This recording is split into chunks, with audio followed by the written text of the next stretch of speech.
வணக்கம். என்ன செய்தி பார்க்க போறோம்னு கேட்டீங்கன்னா, திமுக தோல்வி அடைந்து ஒரு நாள் கூட ஆகலங்க, அதற்குள்ளாகவே கட்சி உடைகிறது.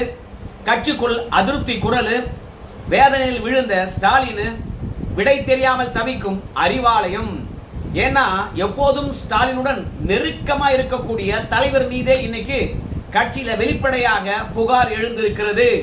சோ திமுக தோத்துச்சுன்னா அந்த கட்சி நெல்லிக்காய் போன்று சிதறும் அப்படின்னு எல்லாருமே கணித்திருந்தார்கள்.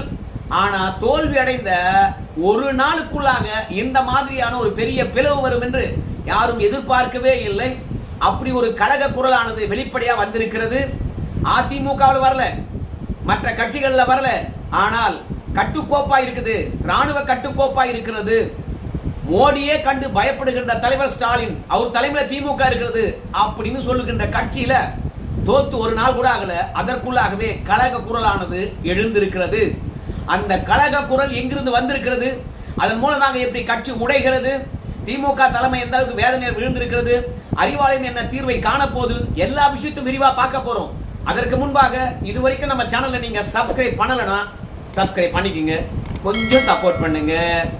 உங்க எல்லாருக்கும் தெரியும், கொளத்தூர்ல முதலமைச்சர் தோத்துட்டாரு. உடனடியாக எழும்பூரினுடைய முன்னாள் எம்எல்ஏ பரந்தாமன் வந்து ஒரு ட்வீட் போடுறாரு. அந்த ட்வீட் யாருக்கு எதிராக இருக்குன்னு கேட்டீங்கன்னா, நம்முடைய சேகர்பாபுக்கு எதிராக இருக்கிறது. ஏன் சேகர்பாபுக்கு எதிராக முன்னாள் எழும்பூர் எம்எல்ஏ பரந்தாமன் அவர்கள் பரபரப்பான குற்றச்சாட்டை வைக்கணும்? அதுலயும் சேகர்பாபு மீது கட்சி தலைமையானது நடவடிக்கை எடுக்கணும். செஞ்சதெல்லாம் செஞ்சு போட்டு முதலமைச்சர் முகத்துல நீ எப்படி முழிக்கிற, உனக்கு ரோசம் கிடையாது, மானம் கிடையாது, அச்சம் கிடையாது, ஈனம் கிடையாது, எப்படியா முதலமைச்சர் முகத்தில் போய் முழிக்கிற அப்படின்னு வெளிப்படையாக வந்து சேகர்பாபையே விமர்சனம் செய்திருக்கின்றார் திமுகவுடைய முன்னாள் எம்எல்ஏ பரந்தாமன். இன்னைக்கு அறிவாலயமே ஆடி போயிருக்கிறது. கழக குரல் தொடங்கிவிட்டது. எப்படி கட்டுக்குள் கொண்டு வரது என்று முழிக்கிறார்கள். ஏன்னா பரபரப்பான குற்றச்சாட்டு வச்சவர் நாயத்தை சொல்லி குற்றச்சாட்டு வச்சிருக்காரு. இரண்டாவது, தலைமை என்ன சந்தேகப்பட்டதோ அந்த சந்தேகத்தை பரந்தாமன் வெளிப்படுத்தி இருக்கின்றார். அதனால பரந்தாமன் சொன்னபடி நடவடிக்கை எடுப்பதா, இல்ல சேகர்பாபு முதலமைச்சருக்கு நெருக்கமா இருக்கின்றாரு, என்னையா இந்த மாதிரி குற்றச்சாட்டு வந்திருக்குது, என்ன பண்ணலாம், நீ ஏன் இந்த மாதிரி பண்ணன்னு சொல்லிட்டு சேகர்பாபு விசாரிக்கலாமா? எதுவுமே தெரியாம திமுக தலைமை குழம்பி நிற்கிறது. அப்படி என்ன பரபரப்பான குற்றச்சாட்டு அப்படின்றத கொஞ்சம் விரிவா பார்க்கலாம். பரந்தாமனுக்கும் சேகர்பாபுக்கும் இடையில் இருக்கக்கூடிய லடாயை பார்த்துலாம். பரந்தாமனை பொறுத்த வரைக்கும் திமுக தலைமையிடத்துல நெருக்கமா இருக்கக்கூடிய மனுஷன் தான். நல்ல பெயரும் இருக்கிறது. பத்திரிகைகளுக்கு பேட்டி அளிக்கக்கூடியவர், தொலைக்காட்சியில் வந்து பார்த்தீங்கன்னா விவாத நிகழ்ச்சியில் கலந்து கொள்கின்றவர், தலித் சமுதாயத்தை சார்ந்தவர், வட சென்னையில கோலாச்சினவர். அதனால பரந்தாமனுக்கு ஒரு சீட்டு கொடுக்கணும் அப்படின்னு திமுக தலைமையானது ஆசைப்பட்டது. ஆனால் சென்னை என்பது நம்முடைய சேகர்பாபுடைய கையில் இருக்கணும் அப்படின்னு நினைச்சாரு. ஏன்னா 2011 இருந்து சேகர்பாபு பொறுத்த வரைக்கும் சென்னையை தன் கையில் தான் வச்சிருக்காரு. 2011 இருந்து 2016 வரைக்கும் ஒரு கட்ட பஞ்சாயத்து பண்ணுகின்ற ரவுடியாக சென்னையை தன் கட்டுக்குள் வச்சிருந்தார். ஆனா 2016 இருந்து 2021 மற்றும் 2026 காலகட்டங்கள்ல அரசியல்வாதியாக சென்னையை தன் கையில வச்சிருக்காரு. தன் கையில தொடர்ந்து சென்னை இருக்கணும்னா அப்ப சேகர்பாபு என்ன பண்ணணும்? சிம்பிள், தன்னுடைய ஆதரவாளர்களை திமுக வேட்பாளராக நிறுத்தணும், அவங்க வெற்றி பெறணும். அவர் எடுத்த முடிவு திமுக தலைமையிலிருந்து எதிரொலிக்க வேண்டும். நம்ம சேகர்பாபு இல்லை என்றால் திமுக இல்ல சென்னையில அப்படின்ற நிலை உருவாக வேண்டும். சேகர்பாபு ஏதாவது கோச்சிக்கிட்டா கூட திமுக தலைமையே வந்து பாத்தீங்கன்னா சமாதானப்படுத்துகின்ற அளவுக்கு சேகர்பாபு தவிர்க்க முடியாத ஒரு இடத்துல போய் நிக்கணும். எப்படியும் துரைமுருகனுக்கு வந்து பாத்தீங்கன்னா வயசாகி போச்சு, அந்த இடத்துல சேகர்பாபு வந்து நின்னுணும் அப்படின்னு நினைச்சாரு. அதனால ஒவ்வொரு தேர்தலையும் சென்னை வட்டங்கள்ல காசு செலவழிப்பதா இருந்தாலும் சரி, கட்சிக்காக வேலை செய்வதா இருந்தாலும் பரபரப்பா சுற்றி சொல்லுவாரு. இப்படி சேகர்பாபு இல்லை என்றால் சென்னையே இல்லை என்ற நிலையை உருவாக்கினாரு. 2021 இருந்து 2026 காலகட்டம் வரைக்கும் துரும்பு விழுந்தா கூட சேகர்பாபு தான். ஆனா யார மேயரா போடணும், அந்த மேயருக்கு பாதுகாப்பா யார் இருக்கணும், சென்னை பொறுப்பு அமைச்சரா யார் இருக்கணும் அப்படின்றதெல்லாம் சேகர்பாபு கேட்டே முடிவெடுத்தாங்க. கடைசியில சேகர்பாபு நீயே சென்னையினுடைய வழிகாட்டியாக நம்ம சென்னை பொறுப்பு அமைச்சராக இருந்திருப்பா அப்படின்னு சொல்லுகின்ற அளவுக்கு சென்னைனா சேகர்பாபு, திமுக வேற யாருமே இல்ல என்ற நிலைதான் உருவாக்கி வச்சிருந்தாரு. ஆனால் பரந்தாமனை பொறுத்த வரைக்கும் சேகர்பாபுக்கு அப்படியே அப்போஸ். அதனால பரந்தாமனுக்கு மீண்டும் சீட்டு கொடுக்க கூடாது எழும்பூர் தொகுதியில அப்படின்னு நினைச்சாரு. அந்த இடத்துல சேகர்பாபுடைய ஆதரவாளரை திட்டமிட்டு 2021 இருந்து 2026 வரைக்கும் வளர்த்து விட்டாரு. மக்கள் செல்வாக்கு பெற்றவராக சேகர்பாபுவால வளர்த்தெடுக்கப்பட்டாரு. பரந்தாமனுக்கு அடுத்த முறை சீட்டு கிடையாது. 2021 இருந்து 2026 வரைக்கும் எழும்பூர்ல நல்லா வேலை பார்த்த சேகர்பாபுடைய ஆதரவாளருக்கு தான் சீட்டு என்ற நிலையை உருவாக்கினாரு. திமுக தலைமை கிட்ட சொன்னாரு, பரந்தாமனுக்கு சீட்டு கொடுக்கல. சேகர்பாபு கை காட்டின சேகர்பாபு ஆதரவாளருக்கு சீட்டு கொடுத்தாங்க. அது பரந்தாமனுக்கு பிடிக்கவே இல்லை. ஏன்னா பரந்தாமனுடைய செயல்பாடுகள் திமுக தலைமைக்கு பிடிச்சது, சேகர்பாபுக்கு பிடிக்கவில்லை. பரந்தாமனை பொறுத்த வரைக்கும் சேகர்பாபுக்கு கட்டுப்பட்டு நடப்பார் என்று நினைச்சாங்க. பரந்தாமன் கட்டுப்பட்டு நடக்கிற மாதிரி தெரியல. அப்படின்னா உனக்கு சீட்டு கிடையாது போன்னு சொல்லிட்டு திமுக தலைமையிட்ட பேச சீட்டை பறித்தாரு. ஆனால் நேரம் பார்த்துட்டே இருந்தாரு. யானைக்கும் அடிசரக்கும் இல்ல அந்த மாதிரி தான் கொளத்தூர் தொகுதியில முதலமைச்சர் தோல்வி அடைந்தாரு. அன்னைக்கு நைட்டே ட்வீட் போட்டார். எல்லாரும் சொன்னாங்க, ஏன் நம்முடைய சவுக்கு சங்கர் கூட சொன்னார், திமுக தோக்கும், இரண்டாவது உதயநிதி ஸ்டாலின் தலைமையில திமுக பாத்தீங்கன்னா அடுத்தது பயணிக்கும். அப்படி பயணிக்கின்ற போது திமுக சுக்குநூறாக உடையும். நீங்க ஒன்னா பாத்துட்டே இருங்க, 2026 ஆட்சி மாற்றம் வரும். கண்டிப்பா அந்த ஆட்சி மாற்றத்துக்கு பிறகு திமுகவை நம்முடைய உதயநிதி ஸ்டாலின் வழி நடத்துவார். அதுக்கு பிறகு கழக குரல் வரும். அந்த கழக குரலை யாராலையும் கண்ட்ரோல் பண்ண முடியாது.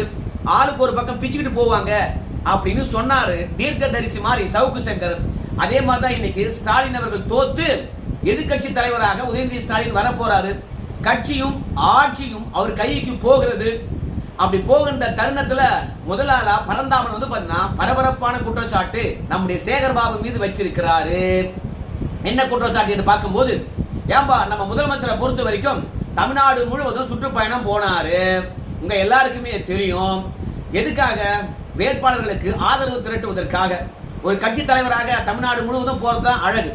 ஆனா சேகர்பாபு பொறுத்த வரைக்கும் நான் பாத்துக்கிறேன் கொளத்தூரை, நான் பாத்துக்கிறேன் கொளத்தூரை அப்படின்னு எப்படி எல்லாம் முதலமைச்சருக்கு உறுதியளித்தார். ஆனால் கொளத்தூர்ல முதலமைச்சர் தோத்துட்டார். தபாரியா, என்னால தூங்கவே முடியலையா. திமுக கழகம் என்பது வெற்றியும் பார்த்திருக்குது, தோல்வியும் பார்த்திருக்குது, பெரிய வெற்றியும் பெரிய தோல்வியும் பார்த்திருக்குது. ஆனால் நம்ம தலைவர் எவ்வளவு நல்லவரியா, யாருக்கும் துரோகம் செய்யாதவரியா, யாரையும் துன்புறுத்தாதவரியா, ரொம்ப நேர்மையானவரியா, அனைவருக்கும் ஆனவரியா. அவரு தோத்து போட்டார். சேகர்பாபு பொறுத்த வரைக்கும் நீங்க தமிழ்நாடு முழுவதும் போய் பிரச்சாரம் பண்ணுங்க, நான் பாத்துக்கிறேன்னு சொன்னீங்க, இதுதான் நீ பாத்துக்கிற லட்சணமா அப்படின்னு சொல்லிட்டாரு நம்முடைய பரந்தாமன் நம்முடைய சேகர்பாபு மீது குற்றச்சாட்டு. அது மட்டும் கிடையாது, உன் தொகுதியில நீ வெற்றி பெற்று விட்டு இல்ல, ஆனா நம்ம முதலமைச்சர் தோத்துட்டாரு இல்ல. பாருங்க, சேகர்பாபு மீது நடவடிக்கை எடுக்கணும் கட்சி தலைமை. அப்பதான் திமுக உண்மை தொண்டனுக்கு நிம்மதி கிடைக்கும். என்னால தூங்க முடியல, கண்ண மூணா கூட கொளத்தூர்ல முதலமைச்சர் தோத்துத்தான் நினைவுக்கு வருது. அதனால இப்படி துரோகம் பண்ண சேகர்பாபு மீது கட்சி நடவடிக்கை எடுக்கணும். அந்த ஆளுக்கு மானம் கிடையாது, ரோஷம் கிடையாது, ஈனம் கிடையாது, வெக்கம் கிடையாது, அச்சம் கிடையாது. முதலமைச்சர் முன்னாடி நின்றுகிட்டு பல்ல இழிச்சு இழிச்சு நிக்கிறாரு. தோல்வி அடைந்தது காரணம் சேகர்பாபு தான் அப்படின்னு சொன்னார். இதுல ரெண்டு விதமா இருக்கிறது. ஒண்ணு, சேகர்பாபு மீது தனிப்பட்ட கோபம் பரந்தாமனுக்கு.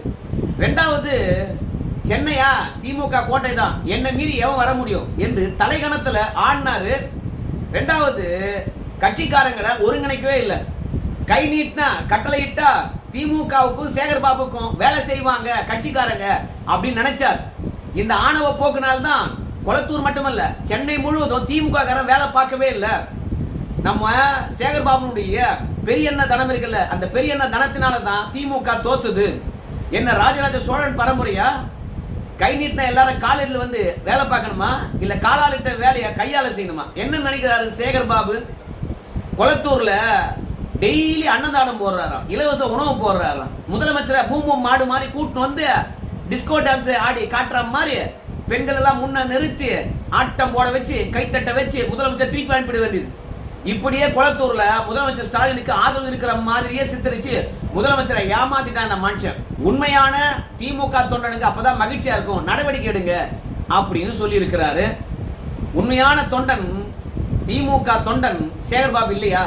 ஆமா, ஏன்னா அதிமுக வந்தவர், திமுக நான் தான் அழிப்பேன் அப்படின்னு சொன்னவர்.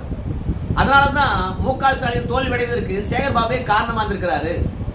இவங்கெல்லாம் உண்மையான அதிமுக தொண்டர், இவங்கெல்லாம் திமுக தொண்டரே கிடையாது.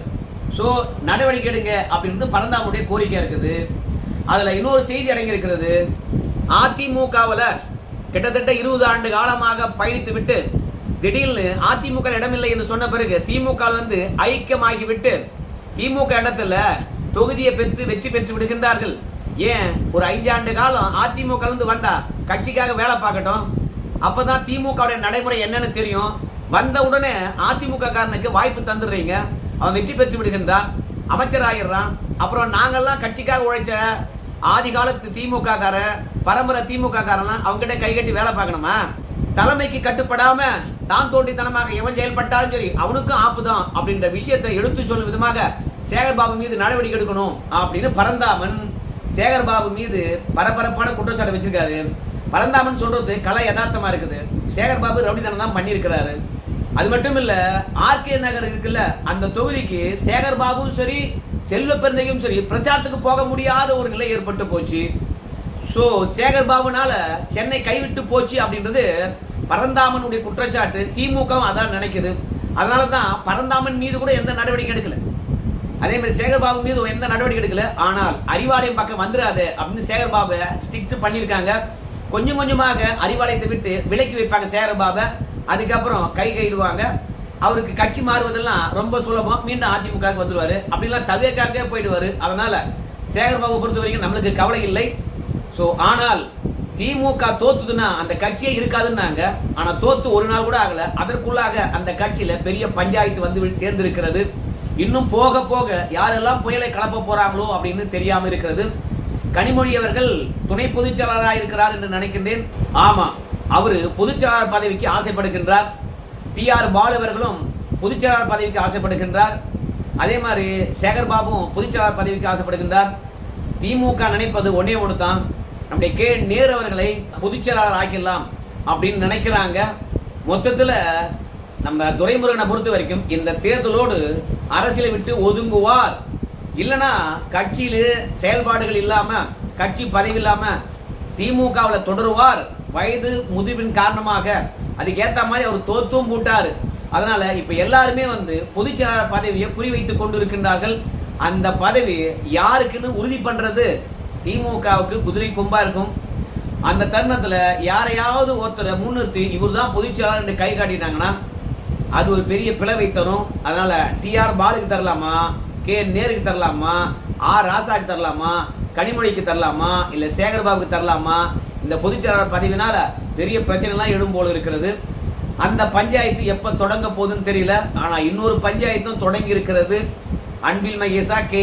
நேரா என்று சொல்லிட்டு இனிமே அன்பில் மகேஷ் தோத்து விட்டதுனால கே. நேரை பொறுத்த வரைக்கும் எல்லாமும் நான் தான், இனி உதயநிதி ஸ்டாலின் கூட நீ நெருங்கவே முடியாது, நான் பாத்துக்கிறேன்டா இனிமே அப்படின்னு சொல்லிவிட்டு கே. நேரு கையானது கட்சியில ஓங்குகிறது. நம்முடைய அன்பில் மகேஷ் பொய்யாமொழியனுடைய கையானது கீழே இறங்குகிறது. அன்பில் மகேஷ் பொய்யாமொழியை பொறுத்த வரைக்கும் திருச்சி கிழக்குல நான் போட்டிட்டுமா அப்படின்னு உதயநிதி ஸ்டாலின் கிட்ட நூல் விட்டுருக்கின்றாராம். அது மட்டும் இல்ல, திமுக தலைமையை பொறுத்த வரைக்கும் ஸ்டாலினே பாத்தீங்கன்னா கிழக்கு தொகுதியில திருச்சியில கிழக்கு தொகுதியில நிக்க வச்சிடலாமா, தலைவர் இல்லாம எப்படி நாம் சட்டமன்றம் போறது, அதிமுக எடப்பாடி வருவார், இப்படி எல்லா கட்சியிலும் கட்சி தலைவர்கள் சட்டமன்றம் நோக்கி வருகின்ற பொழுது பிரதானமாக ஆளுங்கட்சியா இருந்து எதிர்கட்சியா இருக்கக்கூடிய, அது மட்டும் கிடையாது 75 ஆண்டு கால பெரிய கட்சியா இருக்கக்கூடிய திமுக இருக்கின்ற ஒரு தலைவர் பொதுச்செயலாளர் 2 பேரும் தோத்துட்டாங்க அப்படின்னும் போது ரொம்ப கஷ்டமா இருக்கும். ஆனா தலைவரையே திருச்சி கிழக்குல நிக்க வச்சு வெற்றி பெறலாமா, இல்ல எப்பா இன்னும் விசில் சத்தம் அடங்கல அதனால திருச்சி கிழக்கு இடைத்தேர்தல போட்டிடாம விட்டுலாமா அப்படின்ற எண்ணம் மட்டும்தான் திமுக இடத்துல இருக்கிறது. பார்க்கலாங்க. பதவிக்காக இப்ப எல்லாரும் அடிச்சுக்கிறாங்க. 2வது பதவியில இருந்து ஒரு தோத்துட்டாருன்னு சொல்லிவிட்டு இப்ப பெரிய புகார் கிளம்பி இருக்கிறது. ஸோ இந்த புகைச்சல் எந்த அளவுக்கு பெருசாக போகுதுலாம் பொறுத்து பார்க்கலாங்க. திமுகவில் பதவிக்காக வெட்டு குத்து நடப்பதெல்லாம் சகஜம்தான். அண்ணன் தம்பி சண்டையை நம்ம பார்த்துருக்கிறோம். இப்போதான் லேசாக தொடங்கி இருக்குது. இது எவ்வளோ பெருசாகுதுன்னு சொல்லிட்டு பொறுத்து பார்க்கலாங்க. நன்றி.